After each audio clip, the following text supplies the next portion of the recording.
Hello guys, so here is the tutorial for the Messy Sinigang beginner's version. Ayan, so una, maghihiwa tayo ng talong. Yan, hindi ko pa siya mahiwa. Ayaw magpahiwa sa akin yung talong. At hindi ko alam kung paano siya hihiwain. So mekos-mekos na yan. And then, isa pang talong. Dalawang talong lang sapat na kasi konti lang naman kami dito sa bahay nakakain. Okay, and then, after ng talong, ayan, naghiwa ako ng kamatis. So kami, tinatanggal namin yung mga buto ng kamatis kasi daw, baka tumubo sa tiyan. What? Joke lang. Baka daw kasi nakaka-cancer, ganun. So nakasanayan na namin na tinatanggal talaga yung buto ng kamatis kapag nagluluto. Next is, ang sibuyas. Ayan, kunyari, magaling ako maghiwa, pero naka-fast forward talaga yan, kaya mabilis. Ayan, yung okra naman. Tatanggalin natin yung both ends. At saka hihiwain natin siya ng paslan. By the way guys, first time ko magluluto ng ako lang talaga as in, ng sinigang. So, at 25 years old, ngayon pa lang ako magluluto ng sinigang ng ako lang. Isang solo. Yan. Binalatan na natin yung radish. Yan. Favorite ko yan sa sinigang. Yummy! Dati hindi ako nakain ng mga gulay ha. Pero nung tumatanda na tayo, ayun. Natuto na lang din tayong kumain ng gulay kasi syempre,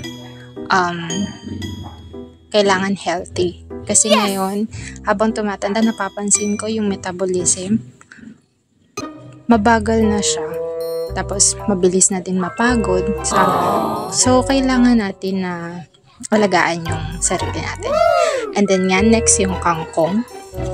Yung dahon lang yung kinukuha namin dyan. So, kaunti lang yung nabili namin kangkong kaya ang bilis niya naubos nung kumakain kami ng tanghalian. Okay. And then, yan, imis-imis.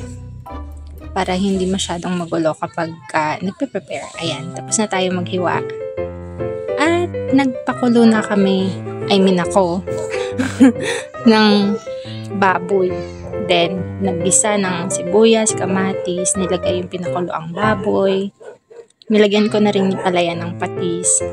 Then, afterwards, yung sinigang mix. So, hindi yan masyadong maasim, hindi masyadong madami yung nilagay ko. Kasi ayaw din nila mama ng masyadong maasim siya. Ayan. So, by the way guys, nag-aaral na ako magluto kasi pinag-aasawa na ako ng mama ko. Dati, bawal eh. Bawal mag-jowa, mag-aaral daw muna. Kaso ngayon, parang ayoko na mag-asawa. So, sorry ma, baka hindi ka magkaapo sa akin, char. So, ayoko naman magsalita ng tapos, diba? Ngayon, lalagay na natin yung gulay para lumambot. Yung level ng pagkalambot, dapat pustiso friendly. And, last but not the least is yung kangkong. Ayan guys, so, feeling vlogger na talaga ako ngayon. So, panoorin nyo to. And that's the finished product. The Messy Sinigang beginner's version ala Ate Z.